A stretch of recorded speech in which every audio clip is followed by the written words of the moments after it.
Ya empezó a grabar. Entonces, vamos a empezar con la tercera semana ya de lo que es dermatología. En realidad, preste mucha atención a esta clase porque viene bastantes preguntas sobre esto, ¿ok? Cualquier cosa, Claudia, si es que no se escucha o se para de la nada, me avisas, ¿ya? Para parar y repetir, ¿ya? Entonces, esta semana, o bueno, en mi caso, mi clase va a ser sobre el tema 11, 12 y 13. Ya Valerie completará lo que falta de la semana. Y yo voy a ver el subtema uno que son trastornos pigmentarios, y dentro de esto vamos a tener lo que es el famoso vitiligo, la pitiriasis alba, el melasma o también llamado cloasma, y las manchas café con leche, que se van a dar cuenta que las vamos a encontrar en bastantes patologías, pero tenemos que encontrar ahí ciertas diferenciales para poder sacar un diagnóstico más certero. El subtema 2 van a ser las enfermedades ampollares.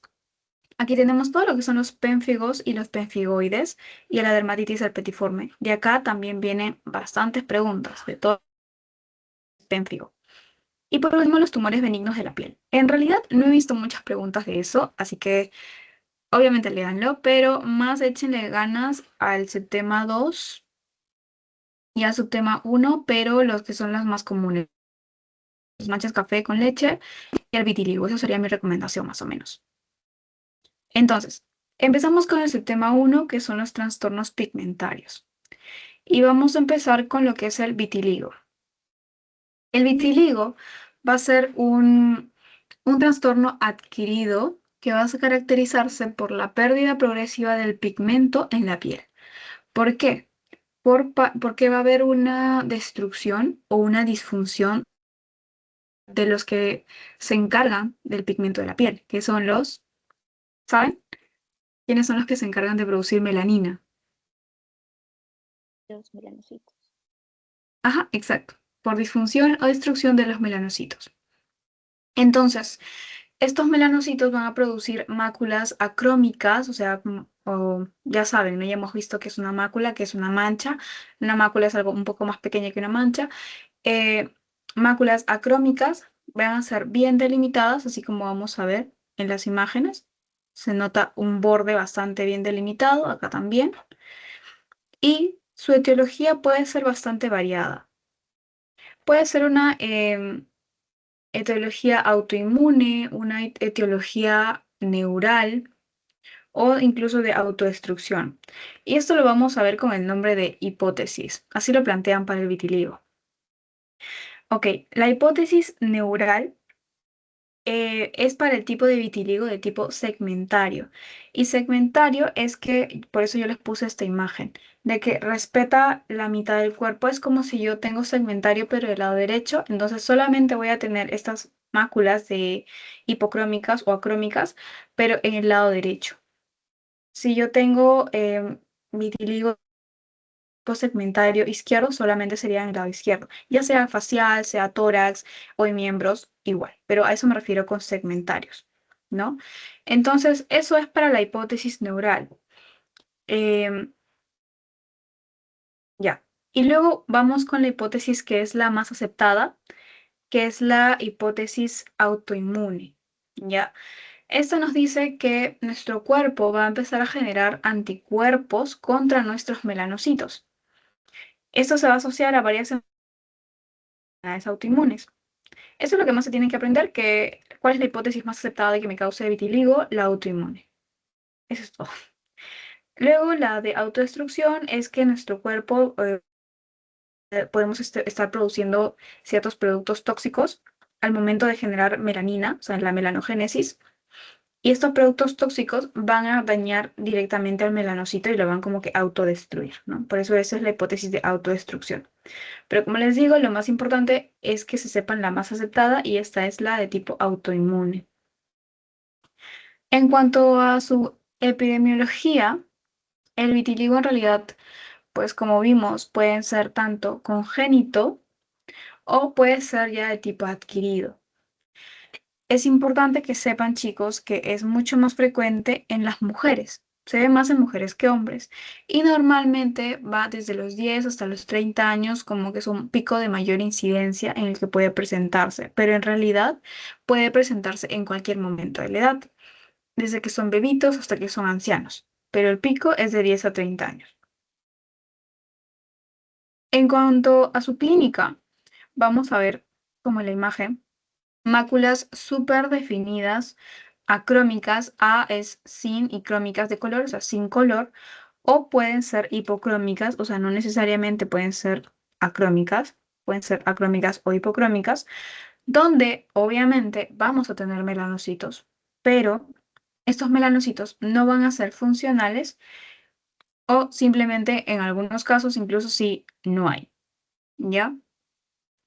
Entonces, mayormente el se presenta de forma simétrica también, o sea, si se aparece acá en la mano, en la otra mano también, a eso se refiere con simétrica, o en algunos casos, como les estaba mostrando, puede tener un patrón segmentario. El- Otra característica es que la piel circundante, o sea, la piel que bordea a estas máculas, va a ser normal, o sea, no va a estar eritematosa, inflamada, con un color rojizo, o sea, simplemente va a ser normal. No vamos a ver ningún tipo de descamación tampoco. Y tengan en claro que en cuanto a su distribución, el vitiligo puede afectar a cualquier zona del cuerpo, pero puede predominar en lo que es cara, el dorso de las manos, en los codos, rodillas y en zonas periciales, o sea, como por ejemplo los orificios de la nariz, ¿no? Pero más que nada son vistos en cara y dorsos de la mano. Sí, cara y dorsos de la mano, incluso los brazos, ¿no? Esos son los más comunes. Ya. Continuando con el vitiligo, hay ciertas enfermedades que se asocian. No me refiero a que esas enfermedades, o sea, si tienes esta enfermedad, te va a dar vitiligo, pero muchas veces sí se asocian, como por ejemplo la enfermedad de Graves-Basedow, la tiroiditis de Hashimoto, es decir, enfermedades que afecten a lo que es la tiroides. Paciente con problemas de tiroides, podríamos estar frente a una posible asociación con un vitiligo. Luego, diabetes también, enfermedad de Addison, anemias como la de tipo perniciosa o incluso presencia de melanomas. Entonces, esas son las enfermedades sistémicas que se asocian. Aquí les puse esta imagen donde explican, o bueno, donde mencionan un poco algunas causas también posibles. Por ejemplo, también por exceso de quemaduras de sol puede generarme vitiligo, por pacientes que están sufriendo una carga de estrés, una carga emocional muy fuerte, puede desencadenar un vitiligo de tipo autoinmune, o sea, tu mismo cuerpo refleja ese estrés como vitiligo. Como les digo, trastornos endocrinos, también por la tiroides, predisposición genética en caso que sea un vitiligo de tipo congénito. Ciertos fármacos pueden generar desequilibrios en el cuerpo y generarme vitiligo o enfermedades estomacales que ya son un poco más raras. Ya. Entonces, en cuanto a su tipo, como les mencionaba, tenemos de tipo focal, tipo segmentario, zosteriforme y mucoso. Focal es que vamos a tener una o más manchas en una sola parte de nuestro cuerpo. Por ejemplo, solamente tenemos en nuestra cara. Todo nuestro cuerpo tiene normal, es el color normal, pero en nuestra cara tenemos. Eso sería focal. Segmentario es que las manchas están ubicadas en varias partes de mi cuerpo, pero en solamente como una mitad, como les digo, en un segmento. O sea, puedo tener un segmento derecho, segmento izquierdo, pero en mi cara, brazo, tórax, abdomen, ¿no? Varias partes. Zosteriforme son muchas manchas localizadas en un área pequeña de la piel. Por eso se le llama zosteriforme, porque se asocia a lo que es el herpes zóster, que son como dermatomas, o sea, como mm, plaquitas, como, pues, sí, claro, como que son manchas que se van a agrupar como una plaquita. O sea, por eso son varias manchas en una zona bastante pequeña en la piel, como un dermatoma. Y mucoso, que te da vitiligo en las membranas mucosas. En cuanto a su diagnóstico, en realidad, muchas veces el diagnóstico es solamente clínico, pero hay veces en que se puede utilizar la luz de Wood, que es una fluorescencia para poder identificarla mejor. No requiere biopsia, vamos a poner acá por si acaso, no biopsia. Y en cuanto a su tratamiento, lo que más va a llamar la atención o lo que primero tenemos que pensar es en utilizar corticoides tópicos si es que la zona es pequeña o sistemáticos, ya dependiendo si es que es un vitiligo generalizado, por ejemplo. Hay otros casos en los que también se puede utilizar fototerapia. Utilizamos la fototerapia de rayos ultravioleta de tipo B. Son rayos, perdón, rayos un poquito más cortos, no tan fuertes y con menos alcance que los rayos ultravioleta de tipo A. También utilizamos el tacrolimus y bueno, también por ahí les mencionan lo que es la esencia de bergamota. En realidad, cuando yo hice mi rotación de dermatología, mi doctora nos comentó que el vitiligo, ella lo trataba con frío. No sé si han visto mm, no me acuerdo cómo se llama muy bien, pero una maquinita que bota frío y eso lo echaba. Ah, crioterapia, ahí está. Utilizaba la crioterapia para los pacientes con vitiligo, pero vitiligo focalizado, como que en ciertas partes nada más. Por ejemplo, el de las manos, que era el más común que llegaba a la consulta. Entonces, utilizabas crioterapia en las manchitas y lo que pasaba era que así, como era hielo o, claro, Sí, básicamente era algo perfecto. súper frío. ¿Qué? Sí, sí, justo la doctora Bobbio, ¿verdad? Ella usa Claro, la sí, crema de estrógeno. Ajá. Sí, sí, lo exacto, vi. la crioterapia. Ajá, entonces como es algo tan frío, al contacto con la piel la va a dañar. Entonces su mecanismo es que la doctora daña la piel para que al momento que se regenerar, como que el melanocito se active de nuevo, como que ya qué está pasando acá, y pueda quizás generar o regenerar esta zona con un poquito más de color. Pero en realidad nunca he visto que haya una cura así total, ¿no? O sea, básicamente quizás puede tener un poquito más de color, pero más que eso no se ve tanto el cambio. Quizás también apoyo emocional, manejo del estrés, ¿no? Entonces, básicamente todo eso es lo que es vitiligo. Entonces, es súper común, facilito, ya. Y pasamos a lo que son las hipocromías, pero estas son postinflamatorias.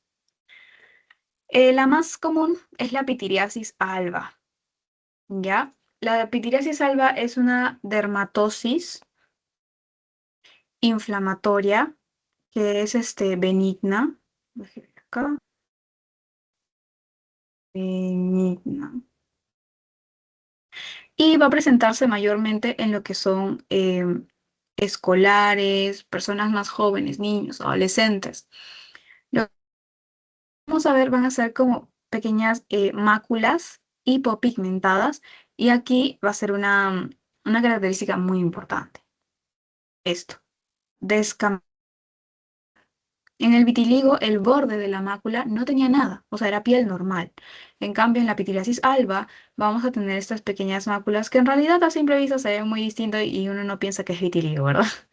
Pero aún así, como para modo de diferenciarlo mucho más, estos pacientes con pitiriasis sí tienen una descamación fina en el borde, ¿no? Es una mancha blanca con descamación. Esta descamación me indica que hay sequedad en la piel, tienen formas redondeadas, algunas son un poco y pues claro, son hipopigmentadas, ¿no? Muy bien. Entonces, normalmente su etiología es idiopática.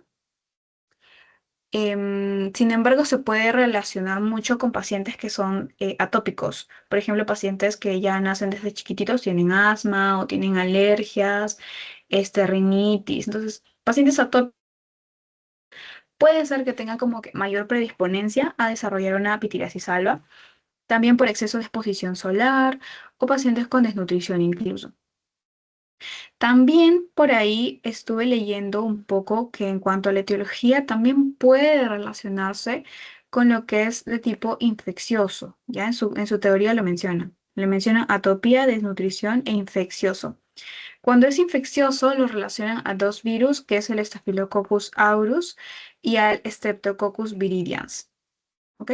Estos dos. Staphylo aureus y el Streptoviridans. Ya. En cuanto a su etiología, en realidad la pitiriasis es como la tercera causa más frecuente de los pacientes que van a consulta dermatológica pediátrica. O sea, en realidad vienen bastante. Y es más común que se dé en pacientes que se encuentran en climas más cálidos, más que en pacientes que viven en la sierra, pues así con frío, no se ve tanto. Ya. En cuanto, bueno, acá les coloqué por si acaso las, los lugares o las localizaciones, por ejemplo, que tenemos que casi todas, o sea, casi un 50%, como menciona acá, se encuentran en la cara. O sea, la mayoría la vamos a encontrar en la cara, sobre todo en el área de las mejillas, en los cachetes, pero también podemos encontrarlo en el cuello o en los brazos. Pero tiene localizaciones un poco más restringidas, no como el vitiligo. ¿Ya? Entonces, en la cara, sobre todo en las mejillas, y áreas próximas a las comisuras labiales, o sea, áreas que están más cerca de lo que son los labios. Acá están sus características, placas hipocrómicas, y bueno, tienen una escama blanquecina que se puede desprender. Ya. Vamos a ver lo que es la evolución de esta enfermedad. La pitiriasis puede ser de tipo temprana, luego evoluciona a intermedia y pasa a tardía. Uy, acá se quedó con el anterior cuadrito. A ver, tardía.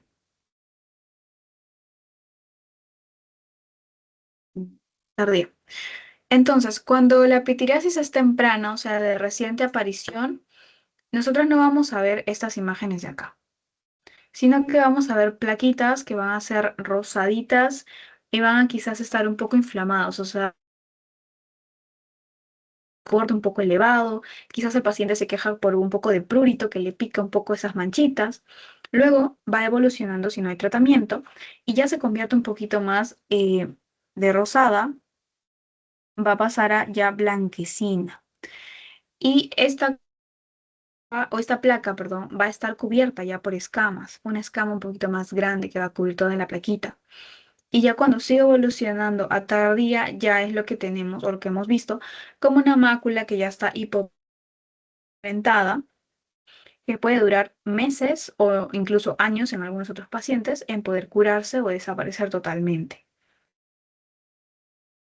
En cuanto a sus diagnósticos diferenciales, eh, puede ser que tenemos que descartar. Puede ser una dermatitis atópica, una psoriasis, por ejemplo, cuando estaban formándose plaquitas rosadas con bordes elevados, podemos pensar quizás en una psoriasis, ¿no? Y no, pero no, no es psoriasis. Un vitiligo también, ¿no? Podemos pensarlo. Y en cuanto a su tratamiento, en realidad menciona que es básicamente la higiene, ser más higiénicos, tener bastante cuidado con lo que es la cara, hidratación bastante, lavar nuestra cara con agua y jabón y sobre todo protegernos del sol. Muy importante, protegernos del sol. En caso haya una infección concomitante con la pitiriasis alba, lo que vamos a hacer es utilizar una crema de yodo cloridro, cloridroxoquinoleína, ¿ya? O incluso hidrocortisona. En realidad esto no le preguntan, pero bueno, ahí se los menciono, ¿no? Si hay infección. Pero como les digo, tratamiento de pitiriasis, hidratación, buen lavado de cara, utilizar protector solar, básicamente eso. Así que de aquí yo les diría que se enfoquen en lo que es la evolución de la pitiriasis, cómo se ve en su etapa temprana, intermedia y tardía. En la etiología no se olviden que también puede ser etiología infecciosa y cuáles son los que la causan, cuáles son su diferencial, la descamación, dónde es que lo encuentro más, cara y sobre todo en las edades escolares. Y aquí, por si acaso, no hay preferencia por masculino o femenino, o sea, te puede dar a cualquier sexo. No es tanto como el vitiligo. ¿Se acuerdan a quién les afectaba más? Hombres o mujeres, el vitiligo. Mujeres. Ujú. Ya, entonces el vitiligo es más a mujeres, pero la pitiriasis así en general. Entonces pasamos con otro trastorno que ya aquí ya no es hipopigmentación, sino que aquí vamos a ver hiperpigmentación. Entonces, el melasma, no sé si ya lo han oído, a ver, sin ver. ¿Escuchado de melasma? O sea, ¿les suena algo? ¿En quiénes puede producirse algo? Sí, sobre todo en mujeres embarazadas. Bastante. Ajá, sí, claro, justo.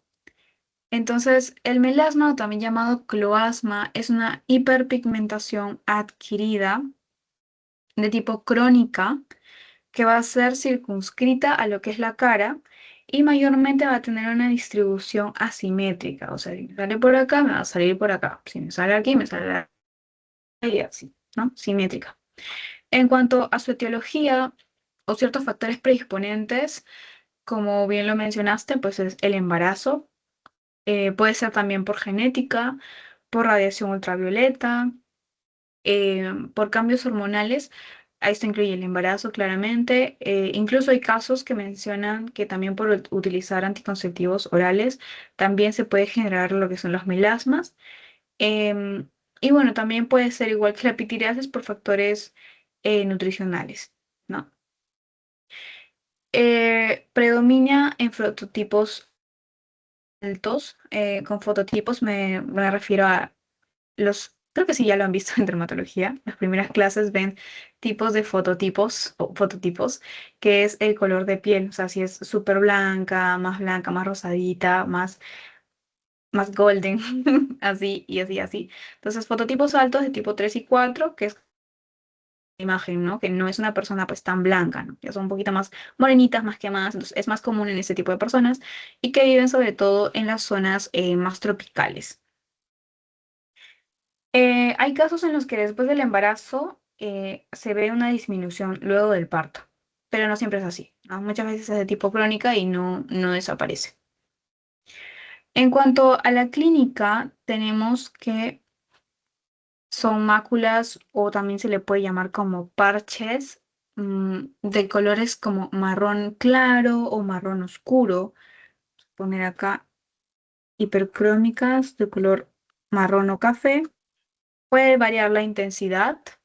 Va a estar bien delimitado, como vemos, se nota dónde empieza y dónde acaba, y no vamos a encontrar descamación. Ojo, bien delimitado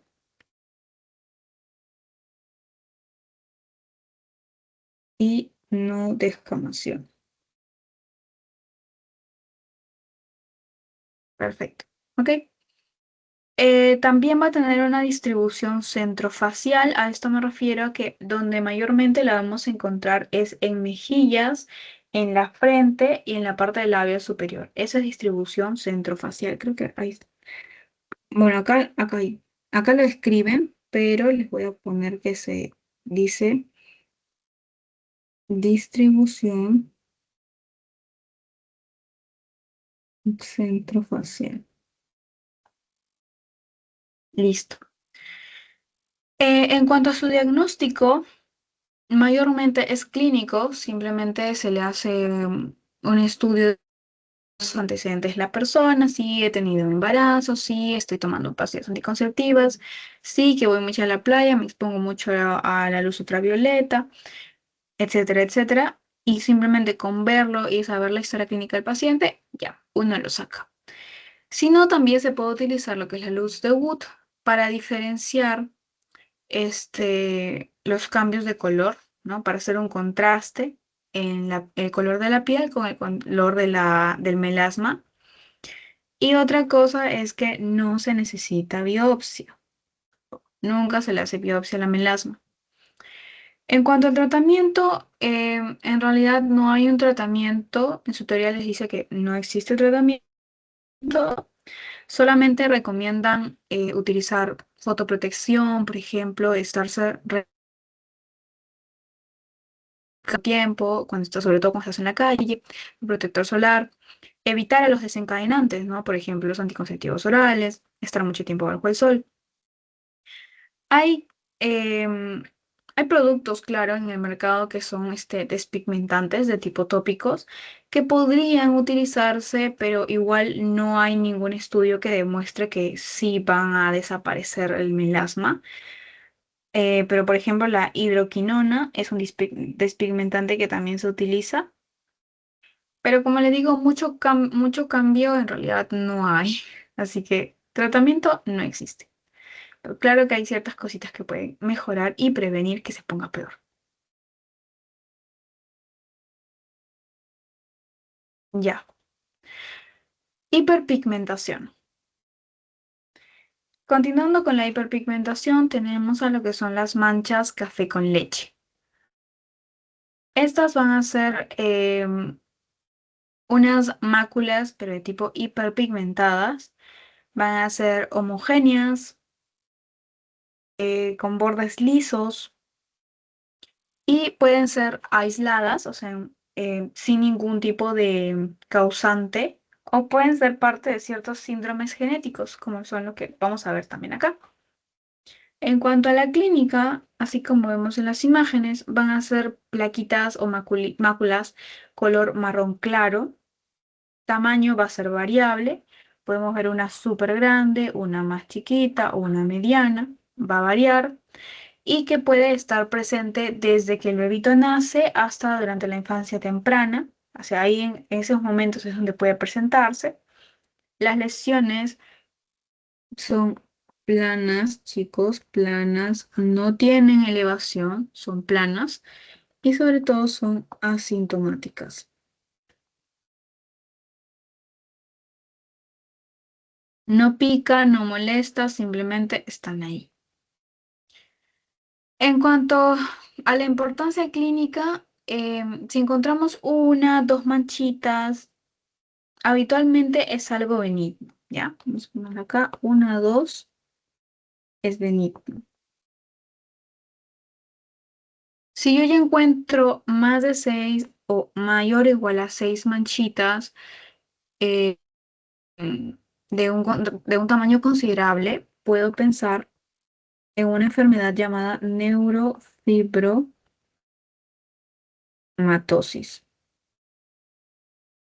Neurofibromatosis de tipo uno. ¿Ok?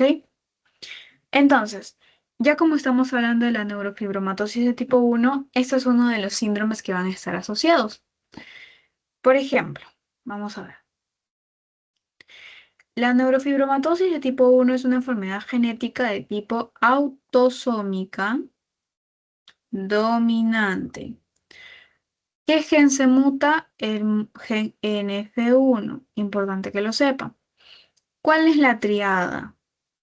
¿Cuál es la triada para que yo diga sí, neurofibromatosis de tipo uno? Yo voy a ver manchas café con leche, como esta. Voy a ver neurofibromas, como este. Estos son neurofibromas. Y voy a ver efélides axilares. A esto le llaman efélides. Estas son las manchitas, manchas café con leche. Acá está en alemán, en francés creo, como lights. Entonces, estas son las manchitas y las efélides axilares son estas chiquititas, chiquititas. Casi pequitas parecidos. Pero se les llama efélides axilares. Entonces yo veo estas cosas, neurofibromas, manchas color café con leche y efélides axilares y yo digo neurofibromatosis tipo uno. Entonces, chicos, eso apréndanselo por si les viene un caso clínico, ya ustedes marcan con toda confianza. Em, Esta neurofibromatosis, no se olviden que gen está afectado, puede afectar múltiples órganos y sistemas, puede afectar tanto piel como sistema nervioso, hueso, Y también puede ir acompañado de ciertas alteraciones del sistema nervioso como alteraciones oculares. En el sistema nervioso, el paciente puede tener retraso mental, puede desarrollar incluso convulsiones, alteraciones en el electroencefalograma o incluso puede desarrollar tumores también. Y en cuanto a sus alteraciones oculares, están los nódulos de Lynch o gliomas del nervio óptico. Lo que van a hacer quizás es ponerle como un caso clínico y le van a poner paciente con retraso mental que acude a consulta. O sea, serían bien buenos ya para ponerle con. Acude a consulta porque tiene un resultado de un resultado genético, una prueba de genética que se ha hecho y se le ha encontrado una mutación del gen NF1. Y tú, ya, o sea, ya literalmente ahí tendrías que dejarle de leer.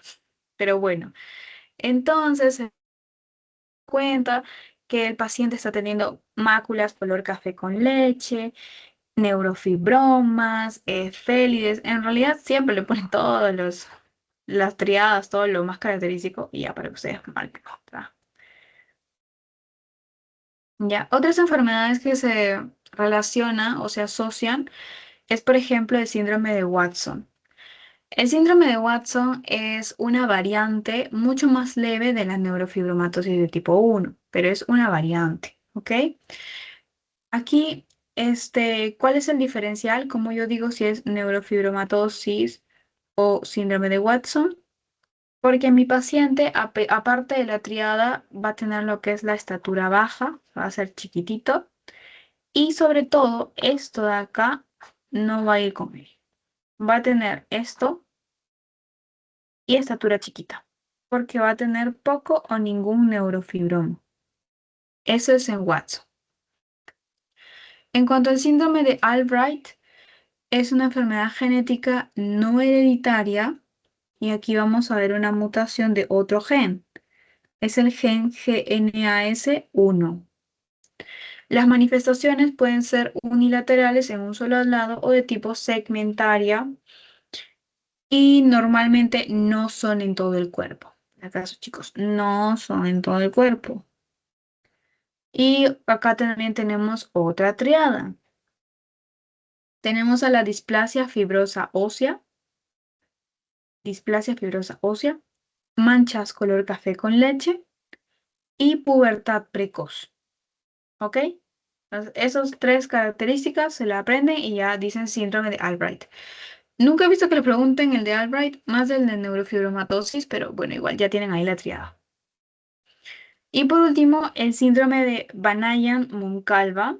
En otras literaturas lo encontré como síndrome de Vanayan-Riley-Rubalcaba, más o menos.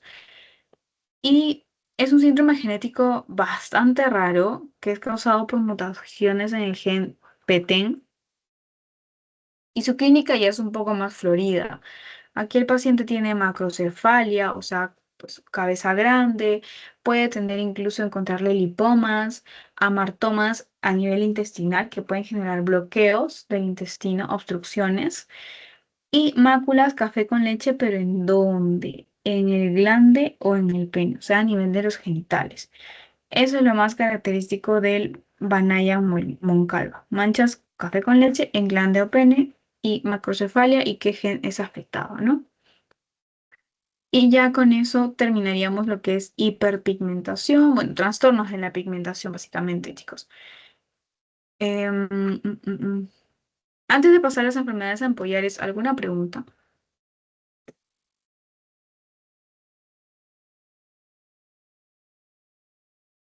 Todo claro, Mariela. Ya, genial. Entonces, continuamos. Ya, en cuanto a las enfermedades ampollares, acá sí, ojito, ojito, chicos. Viene bastante. Em, entonces, en cuanto a las enfermedades ampollares, iniciemos con las generalidades, ya antes de entrar a lo que son los penfios o los penfigoides. Una enfermedad ampollar es una dermatosis mucocutánea autoinmune grave. ¿Cuáles van a ser sus características? Es que vamos a tener ampollas de más de 5 milímetros con fluido, que puede ser líquido, puede ser plasma o puede estar lleno de células inflamatorias. ¿Dónde vamos a encontrar estas ampollas? Pueden llegar a la epidermis o incluso pueden llegar a la unión dermoepidérmica, ¿no? Donde se une la dermis con la epidermis. En cuanto a su etiología, o sea, o su clasificación, claro, su etiología, estas ampollas pueden causarse porque son congénitas o pueden ser generadas de forma adquirida. La que nos interesa, la que vamos a hablar, es la tipo adquirida. Aquí tenemos a la inmunológica y a la no inmunológica. Las inmunológicas son las que vamos a mencionar hoy día, que son los pénfigos, los pemfigoides y la dermatitis herpetiforme. Cuando ya hablamos de las no inmunológicas, que son de tipo infecciosas, por ejemplo, creo que ya la vimos en la primera clase, que es el impétigo por una infección. Podemos tener una ampolla también por, mm, por causas físicas, por ejemplo, ¿no? Algo bastante común, una quemadura o por diabetes, también podemos predisponernos a aparición de ampollas. Pero bueno, como les digo, lo que más nos importa ahorita son las inmunológicas, por eso es de lo que vamos a hablar. Inmunológicas. Entonces, estas ampollas pueden clasificarse según su localización. Pueden ser acantolíticas como no acantolíticas. Y las acantolíticas son las ampollas de tipo intraepidérmicas, ¿ok? Intraepidérmicas. Van a ser causadas por pérdida de la adhesión entre los queratinocitos. O sea, los queratinocitos van a estar pegados, un queratinocito, otro y otro y otro y otro. Van a empezar como a despegarse y ahí se va a formar lo que es la ampolla. Y esta ampolla, que es de tipo acantolítica, va a llamarse pénfigo. ¿Ok? Pénfigo. Intraepidérmica, acantolítica, pénfigo. Mientras que la no acantolítica, que es subepidérmica, o sea, abajo de la dermis, esta se llama pemfigoide o la dermatitis herpetiforme. La ampolla subepidérmica es causada por la separación en la unión dermoepidérmica. ¿Ok? Ya no tienen mucho que ver lo que son los queratinocitos. Entonces, ahí tenemos cuáles son los tipos que vamos a ver. Y no se olviden, chicos, esta clasificación es súper importante. Así que sí, vamos a ponerle una estrellita. Esto sí o sí, memoria. Entonces, iniciamos con lo que son los pénfigos. Em, el pénfigo puede ser una dermatitis autoinmune con ampollas de tipo intraepidérmica, recuerden, causadas por acantólisis, por eso es acantolítica, y asociada a anticuerpos IgG contra proteínas de los desmosomas. Entonces, pénfigo es autoinmune, ampollas intraepidérmicas causadas por acantólisis y asociadas a autoanticuerpos, bueno, anticuerpos IgG contra las desmogleínas, que son las proteínas de los desmosomas. ¿Ok? En cuanto a su inmunopatología, para que nosotros podamos evaluar los pénfigos, vamos a poder realizarle histología o IFI o IFD. IFD es inmunofluorescencia directa e IFI es inmunofluorescencia indirecta. La histología se le hace al paciente para poder identificar o localizar dónde es que se dio el nivel de separación. Si el nivel de separación se dio en la capa o en la unión epidérmica, no va a ser pénfigo, ¿verdad? ¿Qué va a ser? ¿Se acuerdan? ¿Qué vemos ahí en la unión dermoepidérmica?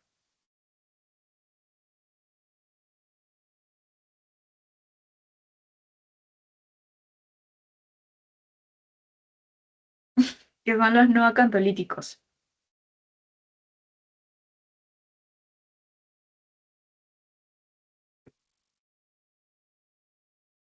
¿No se acuerdan? Ya. Eh, si yo encuentro a nivel de la unión dermoepidermis, son los no acantolíticos, no se olviden. Y dentro de estos tenemos a los pemfigoides y a la dermatitis herpetiforme.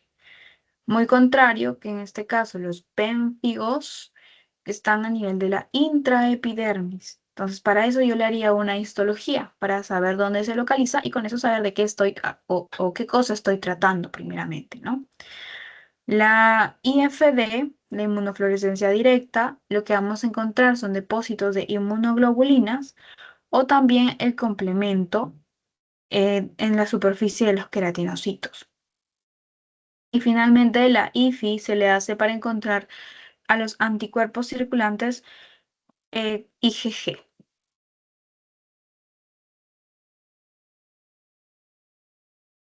Otra cosa también a tener en cuenta sobre los pénfigos es su localización de la hendidura, ¿ya?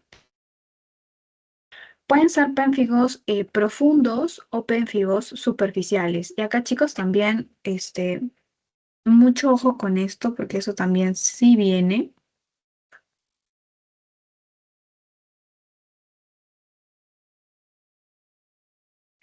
Ya, sí, esto sí viene, ¿ya?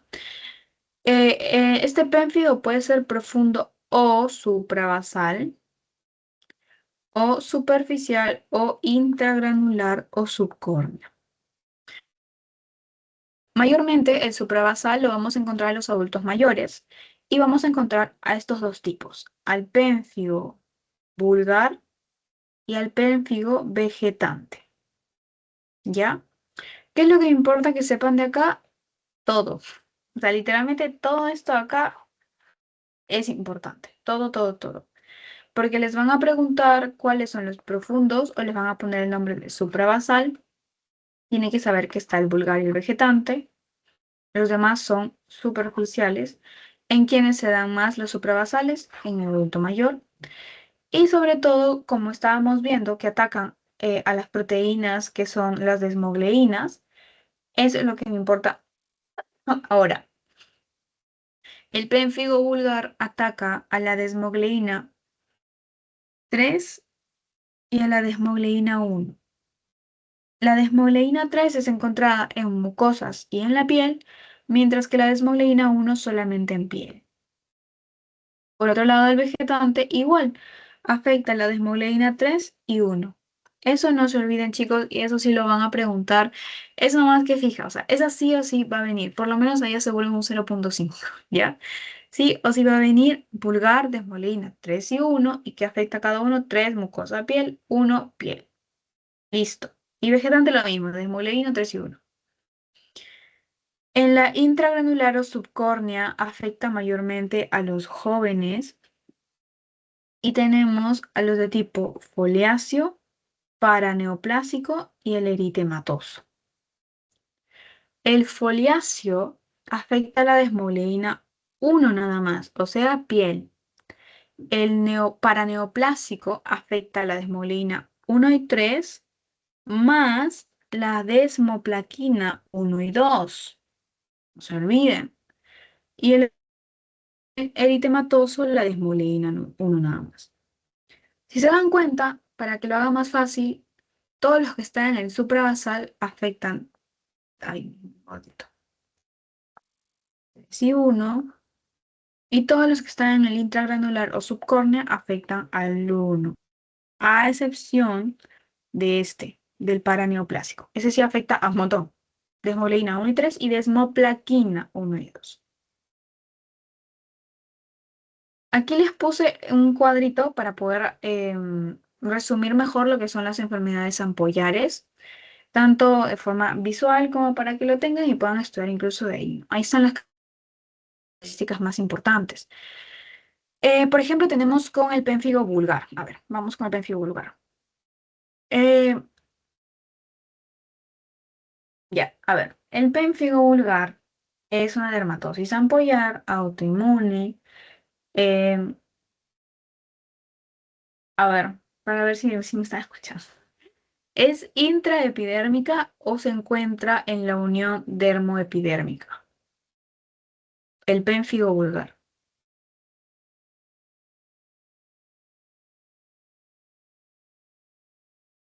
Chicos, no me fallen.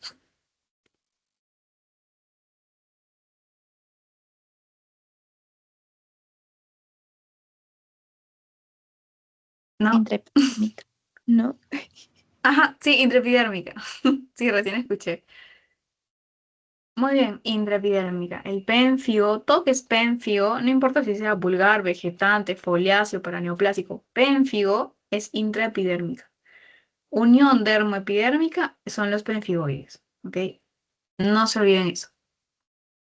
Entonces, es una dermatosis a nivel intraepidérmica que va a ser causada por autoanticuerpos IgG contra desmogleína 1 o 3 o 1 y 3.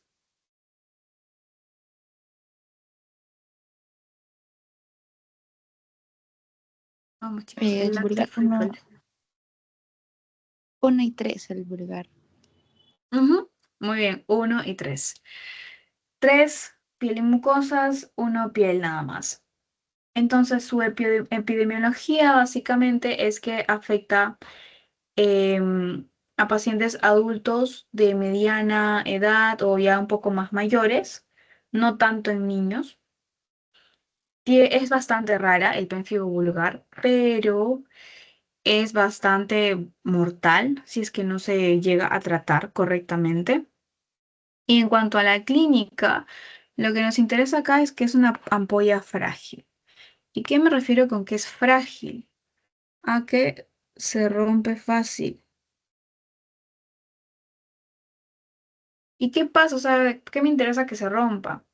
Lo que pasa es que al momento de romperse esta ampolla fácilmente, va a dejar como erosiones que van a ser muy dolorosas, pero no van a dejar cicatriz. Eso de ahí se los he puesto acá abajito. En cuanto a secuelas, se rompen fácilmente, dejan erosiones dolorosas, pero sin cicatriz. Puede quedar, sí, la zona hiperpigmentada muchas veces, como una manchita de que ahí estuvo la ampolla, pero más que eso, no. Acá otra característica es que vamos a encontrar compromiso frecuente de la cavidad oral, o sea, la mucosa oral va a ser bastante frecuente que la encontremos comprometida. Vamos a tener aquí úlceras,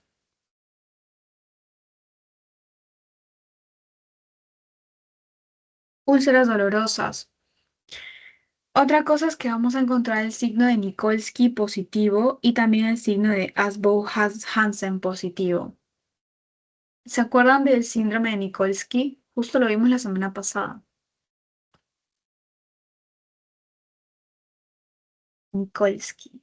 Nikolsky positivo es en el síndrome de Steven Johnson, ¿no? Por ejemplo. Ya. Pero ¿se acuerdan? O sea, ¿te acuerdas de qué era? O sea, ¿cómo evaluabas para que sea, para que veas si es positivo o negativo?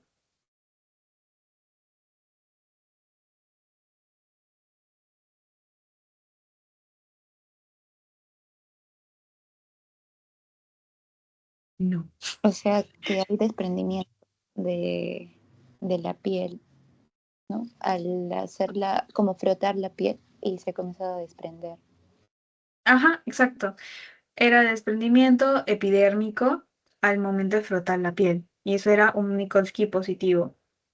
Entonces, acá tenemos Nikolsky positivo y otro es el signo de Asbow-Hansen. Es el único pénfigo que tiene el Asbow-Hansen, ¿ok? Nikolsky lo tienen todos casi. Nikolsky, Nikolsky, Nikolsky, Nikolsky. Menos el eritematos.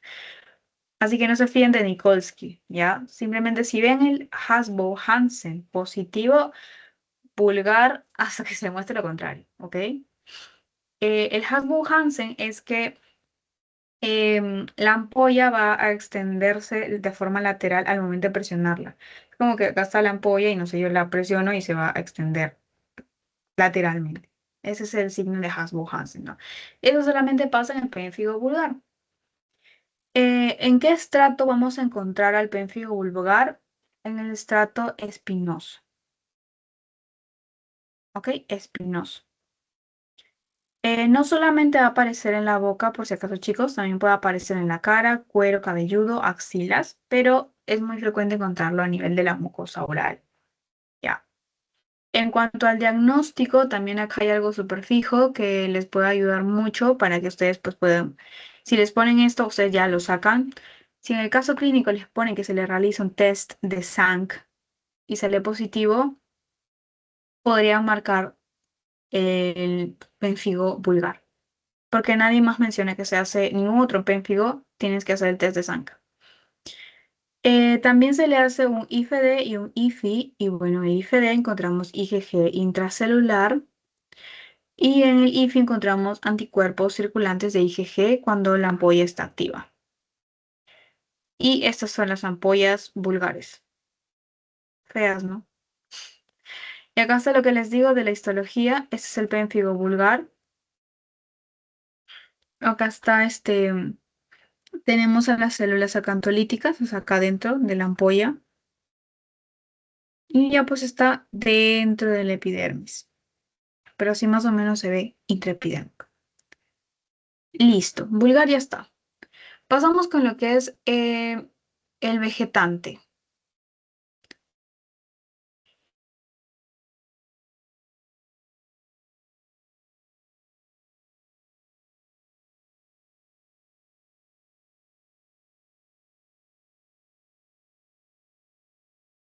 Acá también las ácidas que se rompen, pero la diferencia va a ser que, por su nombre, como dice vegetante, vamos a encontrar a ampollas que van a desarrollar como vegetaciones, que se van a ver así, a eso se le llama vegetaciones. Se ven muy distintas, ¿verdad? Vegetaciones. Entonces, vegetante de vegetaciones. Vamos a encontrarlo igual en el estrato espinoso, igual Nikolsky positivo, pero acá vamos a tener algo que nos va a llamar la atención. Y es que este pénfigo vegetante va a ser de dos tipos. Puede ser Neumann o Jalopeu. ¿Ok? Neumann o Jalopeu. El Neumann es el más agresivo, eso no se olviden, es el más peligroso,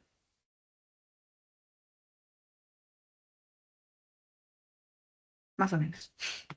Ya, entonces el Newman es el más agresivo y dónde vamos a encontrarlo. Con esto lo sacan, chicos. O sea, con esto pueden decir si es Newman o si es Jalopeu, que es por la localización. Si es Newman, vamos a encontrarlo en zonas como la axila, en las ingles, en las comisuras de los labios, o sea, zonas de flexión. Entonces, eso va a ser en Newman. En cambio, en Jalopeu vamos a encontrarlo en las regiones sacrolumbares, o sea, en la parte de la espalda. O sea, inicialmente vamos a ver como pústulas en nuestra piel. ¿Ok? Listo. Pasamos con foliáceo. En el pérfido foliáceo es como una, vamos a ponerle acá, em, es una, ay, Dios, es una forma superficial. ¿Ok? Es una forma superficial de pénfigo. Es de tipo igual autoinmune.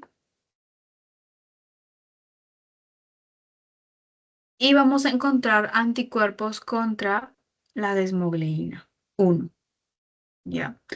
En cuanto a su epidemiología, vamos a ver que vamos a encontrarlo mayormente en jóvenes o adultos en áreas endémicas, ¿ya? Como por ejemplo en Brasil, ¿ya? Entonces esa es una característica, vamos a ponerlo por acá. Áreas endémicas.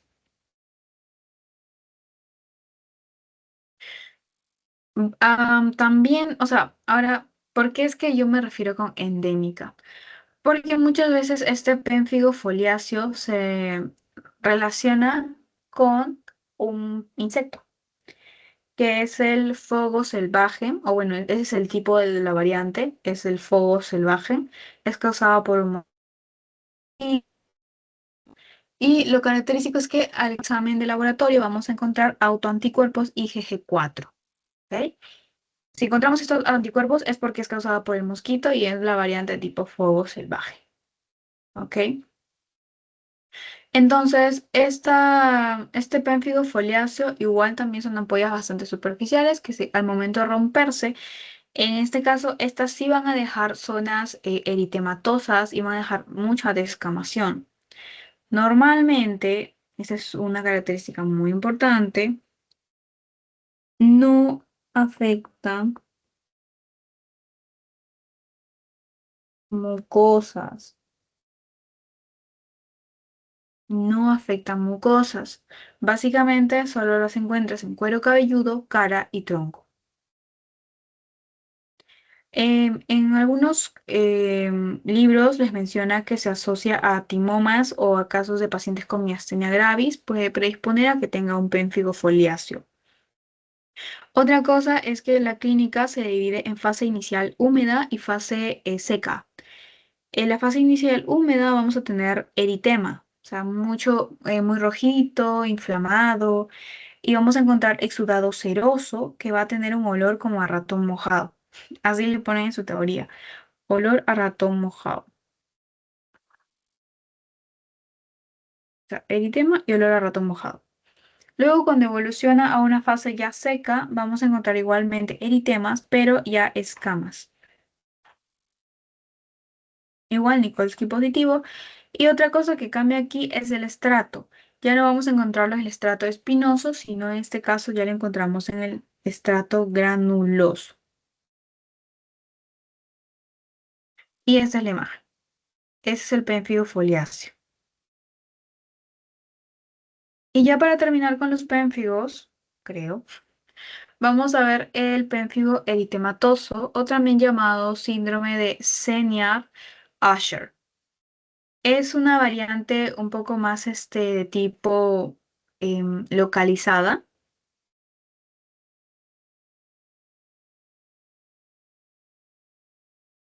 y se asocia mucho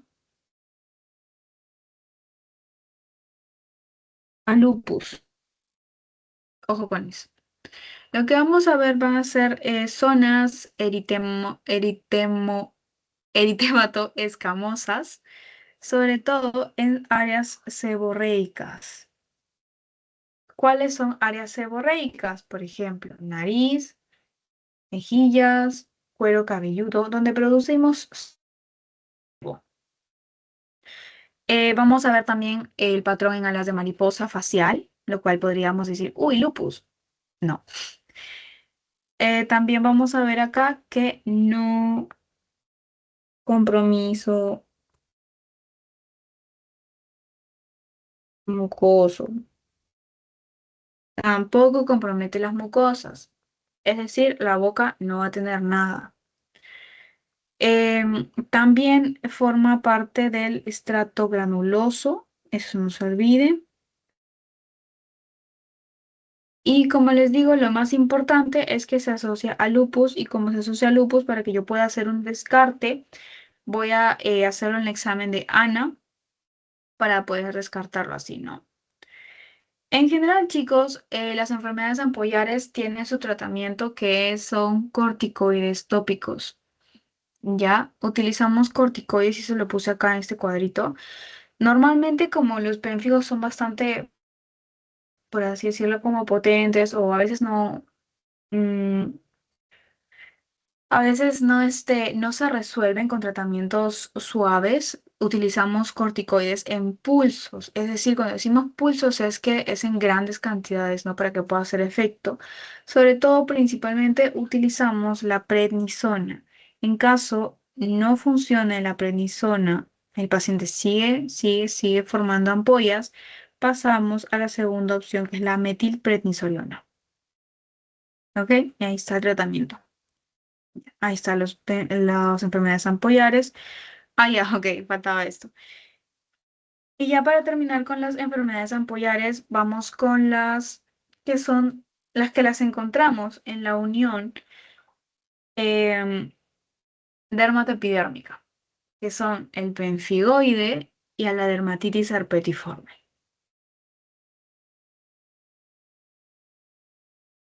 Ya. Eh, el pemfigoide ampollar es una dermatosis igual de tipo autoinmune que vamos a encontrar anticuerpos contra proteínas hemidesmosómicas de la membrana basal epidérmica. ¿Ok? Es adquirida y es crónica y vamos a encontrar anticuerpos contra proteínas hemidesmosómicas. ¿Cuáles son estas proteínas hemidesmosómicas? Creo que sí lo vi en una pregunta de examen, así que se los voy a poner. Son la BP180 y la BP230. Esas son las proteínas hemidesmosómicas, ¿ya? Que van a ser atacadas por los anticuerpos. Epidemiología en viejitos, en adultos mayores. Ahí vemos más el pemfigoide ampollar. La clínica es muy característica. La clínica es esta. Este es el pemfigoide, ¿ya chicos? Este es el pemfigoide. Se ve feo. Este es el pemfigoide. ¿Qué es lo que vamos a ver entonces? Placas urticariformes, o sea, como la urticaria, ¿se acuerdan? Que eran como manchitas rojas que picaban un montón. Ya, placas urticariformes, eritematosas, como vemos ahí son recontra eritematosas, que van a evolucionar a ampollas más tensas. Y sobre todo, estas, ya, esto sería una característica, porque estas ya no van a ser frágiles como los pénfigos, sino van a ser ampollas tensas, eritematoescamosas y pruriginosas, o sea, estas pican. El pénfigo no pica, pues también. Otra característica, el Nikolsky negativo. Todos los pénfigos tenían el Nikolsky positivo, entonces este es negativo. ¿Dónde vamos a encontrarlo? En superficies flexoras, ingles, abdomen, en esas zonas. En cuanto a su diagnóstico, vamos a hacer por histología, vamos a encontrar una ampolla a nivel de la subepidermis con eosinófilos. Vamos a encontrar en el IFD igual depósitos de IgG y el complemento C3. Y en el IFI igual vamos a encontrar inmunoglobulina G circulante, un 85%. Otra cosa es que este pemfigoide ampollar no deja cicatriz. Por más que se ve horrible, no deja cicatriz.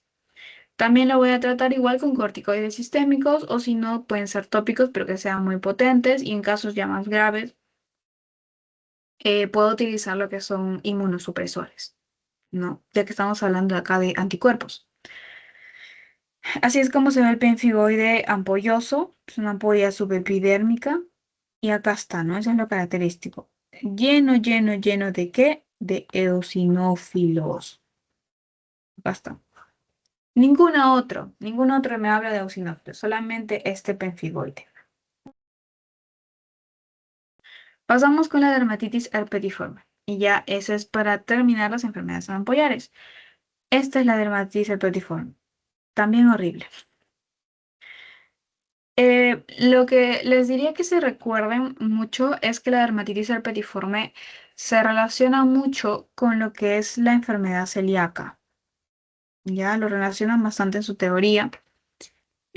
También igual es muy pruriginosa, o sea, pica mucho, muy pruriginosa. Em, y se asocia a lo que es, o está mediada por la IgA, más anticuerpos contra la transglutaminasa. Ya, entonces eso ténganlo bastante en cuenta, porque si se dan cuenta es la única, así que con esto sacan como un diferencial. Encuentras IgA, uy, dermatitis herpetiforme, podría estar pensando. Eh, es más común en adultos ya más jóvenes y mayor frecuencia si es que tienes ascendencia europea. Ya. Lo que vamos a ver es, como ven en la imagen, vamos a ver como pequeñas pápulas, pequeñas incluso vesículas o costras que van, acá por ejemplo vemos una costra, van a estar agrupadas y por eso se le llama herpetiforme, sobre una base totalmente eritematosa, ¿no? Al menos acá vemos un poquito de piel, color piel, y acá está la zona eritematosa, al borde de las ampollas. En cambio aquí, toda la zona está eritematosa y encima están las pápulas y las vesículas, ¿ok? Prurito muy intenso, distribución donde simétrica en superficies, acá, extensoras. Aquí flexoras, aquí extensoras. ¿Extensoras como cuál? Codos, rodillas, glúteos, por ejemplo. Espalda baja. Su diagnóstico, aquí voy a encontrar otra característica diferencial. Una vesícula pero con neutrófilos. Aquí encontraba eosinófilos y en la dermatitis herpetiforme encuentro neutrófilos. Igualmente encuentro en la IFI depósitos de IgA y del complemento C3. Y así es como se ve. Lleno de neutrófilos y un inflamatorio bastante grande. Listo. Ahora pasamos a lo que son los tumores benignos. ¿Ok? Y ya ese es el último subtema. Eh, en los tumores benignos vamos a empezar con lo que es la queratosis seborreica. ¿Se acuerdan que ya habíamos visto queratosis seborreica? Pues también se puede considerar por ahí como un tumor benigno. Ya es un tumor benigno de tipo epidérmico que va a estar constituido por la proliferación de queratinocitos maduros y va a ser frecuentemente en los adultos mayores. Ya benigno en adulto mayor pueden ser múltiples y pigmentados y van a estar constituidos de queratinocitos adultos. Como les digo, empiezan a proliferar, proliferar, proliferar y se forma como un lunarcito, pero grandecito. Entonces, como les digo, es más frecuente en viejitos. Por eso la mayoría, si ustedes buscan en internet, la mayoría de las fotos de queratosis seborreica van a salir viejitos, sobre todo en hombres. Y causa probable es que tenga algún factor hereditario o el mismo envejecimiento, el mismo exposición solar de tipo crónica también. Entonces, en cuanto a su distribución, vamos a encontrarla en cualquier sitio que tenga folículos pilosos, pero no vamos a encontrarla en la palma ni en la planta de los pies. Jamás. Eso no es. O sea, yo encuentro en la palma de la mano y digo, ay, debe ser dermatitis seborreica. Mal. O sea, no. No hay forma. Esto no es dermatitis seborreica. Puede ser otra cosa. En cuanto a la clínica, como vemos acá, son máculas o pequeñas plaquitas, porque no sé si se ve un poquito claro. Se ve que tiene como un relieve. Se ven sobresalidos. No son a nivel de la piel, son más elevadas. Van a estar bien delimitadas, tienen un borde y van a ser redondas, ovaladas y normalmente van a tener este color marrón o marroncito un poco claro. Incluso algunas pueden llegar a ser negras y pueden tener incluso como una forma de verrugosa, ¿ya? Al momento de tocar estas plaquitas, vamos a sentir que son un poco ásperas, como vamos a sentirlas como que están pegadas en la piel. No son, por ejemplo, como han visto los lunares de carne, creo que algunos también pueden ser marrones. Esos son bien movibles, ¿no? Eso sí, como que puedes jugar, incluso que parece que te lo puedes arrancar. Ya. Son distintos porque esos sí se parecen que están como pegados a la piel. ¿Dónde los vamos a encontrar mayormente? En en la cara, en el tronco, a nivel del dorso de las manos. Como les digo, en cualquier parte que, no que tenga folículo piloso. Generalmente estos pacientes no tienen síntomas, o sea, esto no tiene síntomas, pero quizás al momento de que está creciendo puede picar un poco, puede inflamarse, pero en realidad no es muy notoria la sintomatología, ¿no? O sea, acá está, muy bien, ahí para que vean. Y en cuanto a su tratamiento, en realidad podemos utilizar lo que es la crioterapia, como les mencionaba. O también electrocoagulación, también para electrocauterizar y sacarlos. También puede ser. Pero en realidad no requiere tratamiento al ser un tumor benigno. O sea, no se asusten porque diga tumor. No es malo. Es benigno. No hace nada. Simplemente por motivos estéticos. O si es que te irrita mucho y lo quieres sacar, bueno, puedes sacarlo, ¿no? Eh, ya. Eso.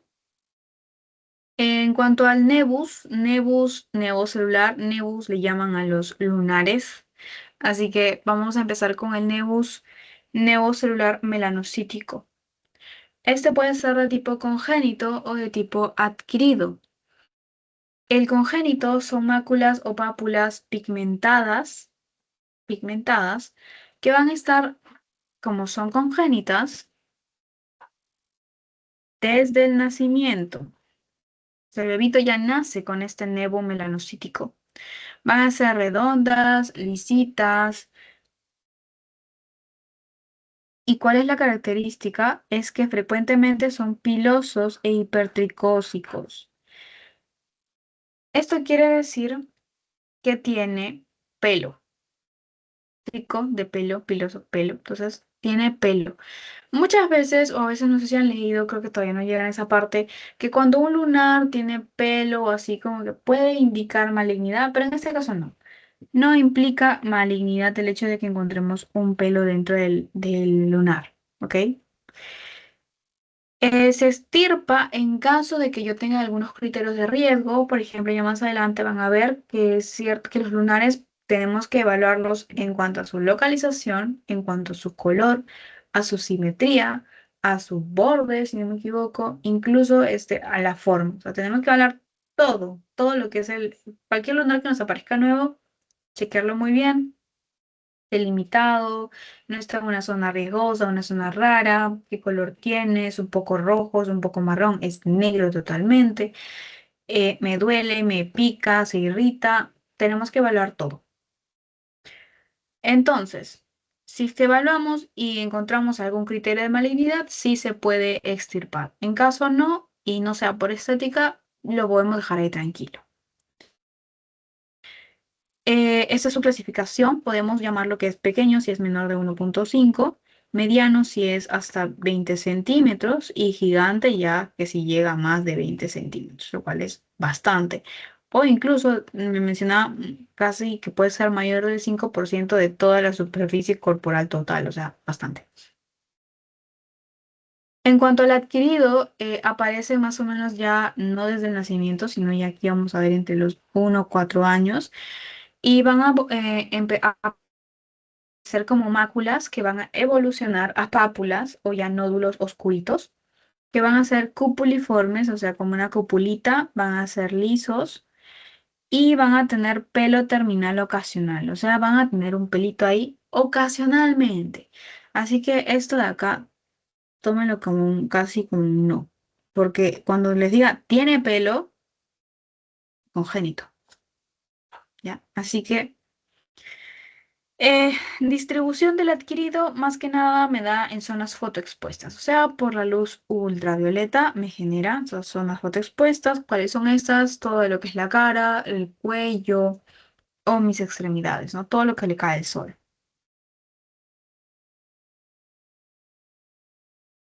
Ya. Los últimos dos nevos son los nevocelular melanocítico, pero de tipo dérmico y el de tipo de unión. Ya.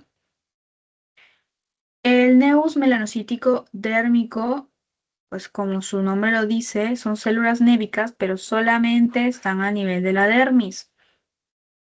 El color va a ser igual, puede ser color piel o color pardo, puede ser lucir como un nódulo. Su forma igual también, cupuliforme, no desaparecen. Estos nevus no desaparecen. ¿Dónde son más frecuentes? En cara y cuello. Y la diferencia es que ya acá no vemos en los chiquititos, sino que ya estos aparecen en la segunda y tercera década de la vida, 20, 30 años, porque es común, creo, cuando uno es chiquito que les aparezcan varios lunares así, poco a poco, ¿no? O sea, van apareciendo.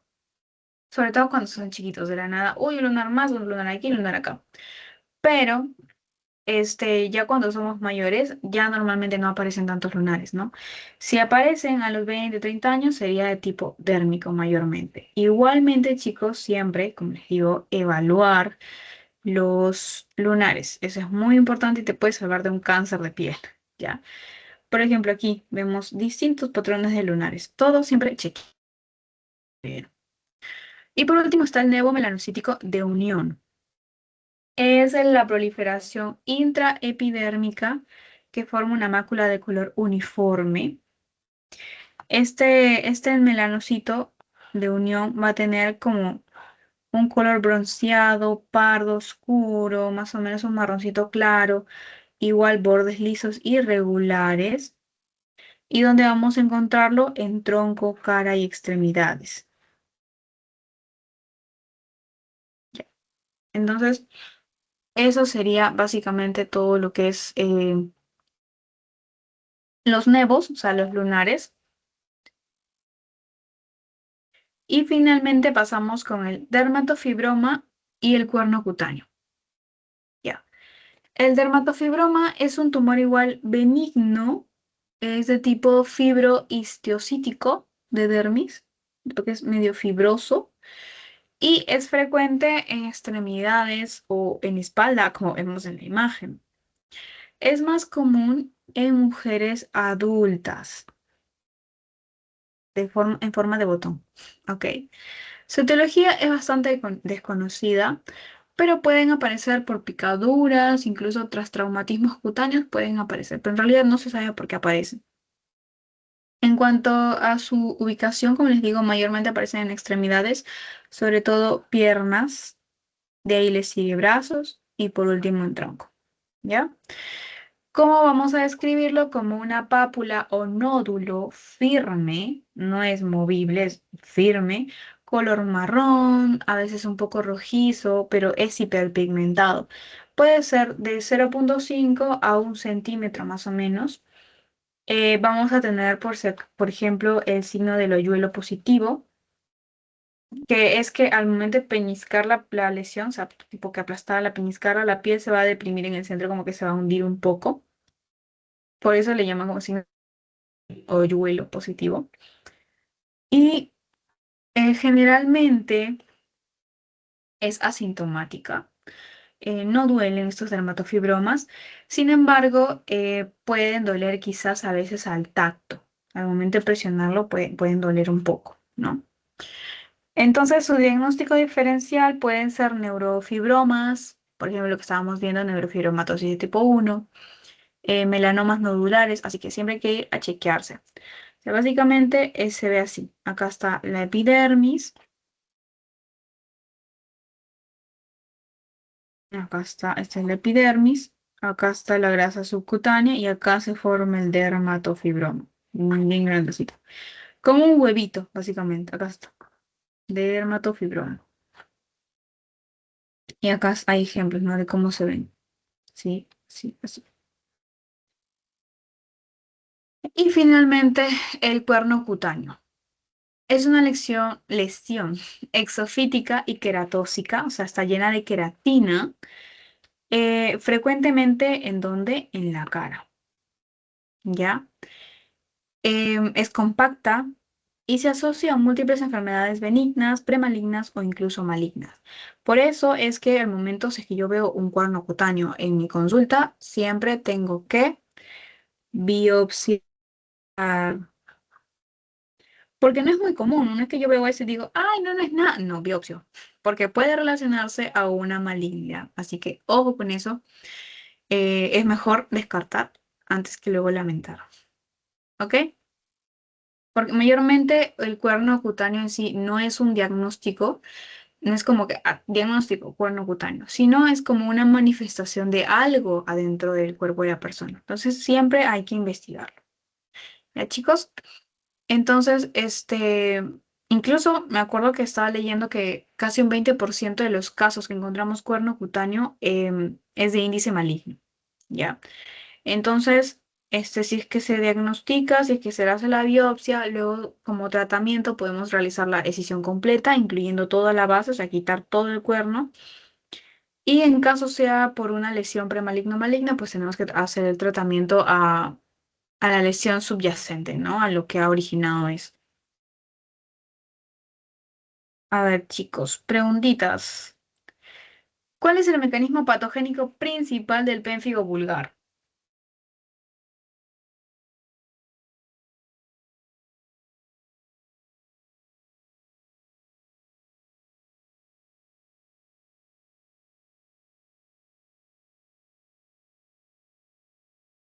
Chicos.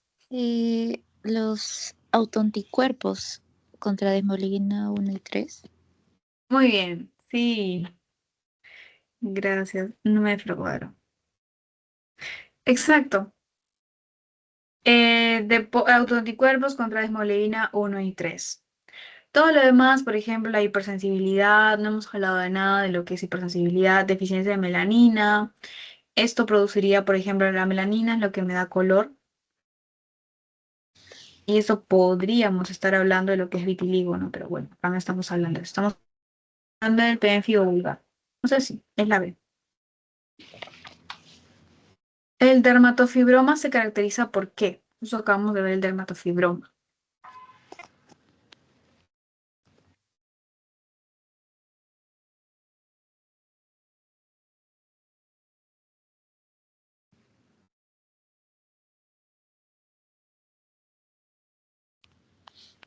Mm, mm.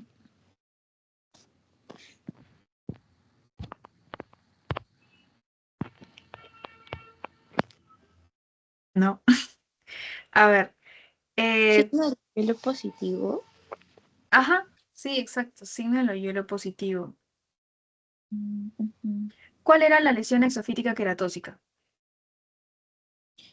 La dermatitis queratosis. La queratosis seborreica. No. Lesión exofítica de para afuera y queratósica, que les dije que estaba lleno de queratina.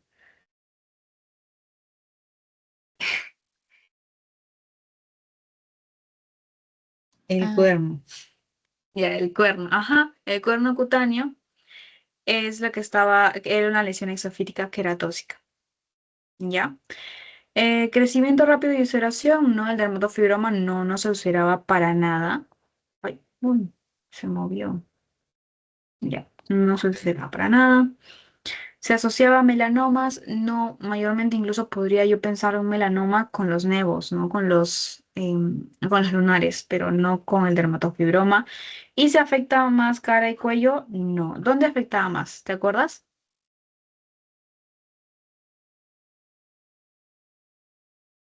¿Dónde predominaba?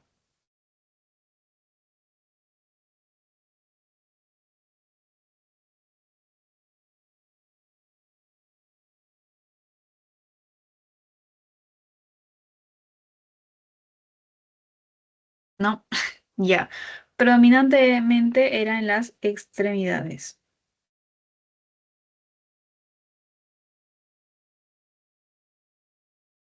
Acá. En el pénfigo vulgar, la biopsia con inmunofluorescencia directa, o sea, el IFD, ¿qué me va a mostrar?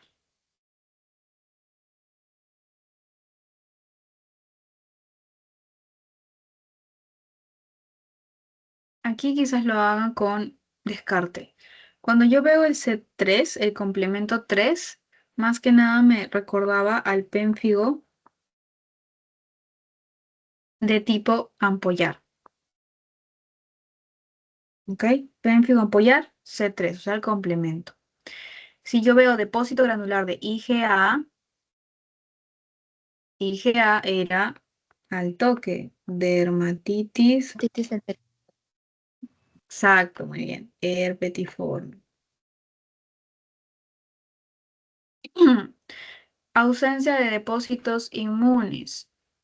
Si yo veo eso, pues en realidad todos, si se dan cuenta, casi todos los que estábamos hablando de los pénfigos tenían depósitos intracelulares de lo que son IgG. Así que si yo no encuentro depósitos, podría ser que no estoy hablando de un pénfigo. Así que no, esta no hay forma. No hay forma de que tenga ausencia. Y depósitos difusos de IgM. No. IgG es lo que vamos a encontrar. IgM puede ser por una infección, un COVID, lo que quieras, Algo, pero nada de pénfigo. ¿Mm? algo más agudo sería. Ajá, claro. Entonces no, nada que ver. Esto de panal de abeja en realidad nunca lo encontré, pero creo que lo encontré en o sea, no lo encontré en cuanto a la teoría, pero sí lo encontré como una pregunta de examen, así que por ahí apúntenlo, que podemos encontrar pérfido vulgar y con lo que es panal de abeja.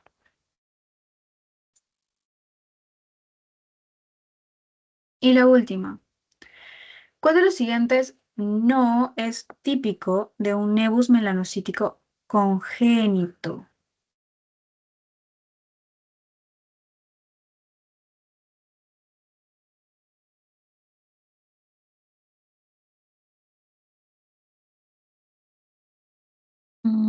Generalmente es benigno, entonces no progresa a melanoma normalmente. Se Ujú, puede asociar, pero no.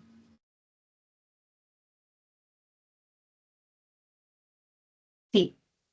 O sea, en realidad lo de la B que tiene potencial de malignización es cierto. O sea, en realidad, como les digo, cualquier lunar o nevus, para hablar con propiedad, tiene potencial de malignización, pero nosotros tenemos que ver sus características. Como les digo, puede salirte uno donde sea, hasta sea acá, acá, donde tú quieras, pero si, por ejemplo, es uno congénito, pero muy grande, podría tener un potencial de malignización. Entonces, como que no podemos descartar totalmente, decir, ¿tiene potencial de malignización? Ay, no, no, no tiene. O sea, no, todos tienen. ¿Ya? Entonces, por eso como que esa sí es verdadero, sí es típica, por decirlo, ¿no? Pero sí es verdad, o sea, de que uno que sea congénito, que evolucione rápidamente a melanoma, en la mayoría de los casos, no, eso sí es totalmente falso. Entonces, chicos, creo que eso sería todo. Ya con eso terminamos. Son un montón de diapos, pero en realidad terminamos rápido. Ya, a ver, les voy a pasar el post-test. Ujú.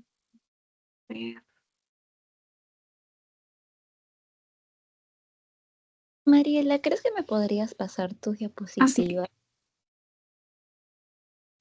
Por favor. Sí, ya un ratito, a ver, voy a dejar de grabar.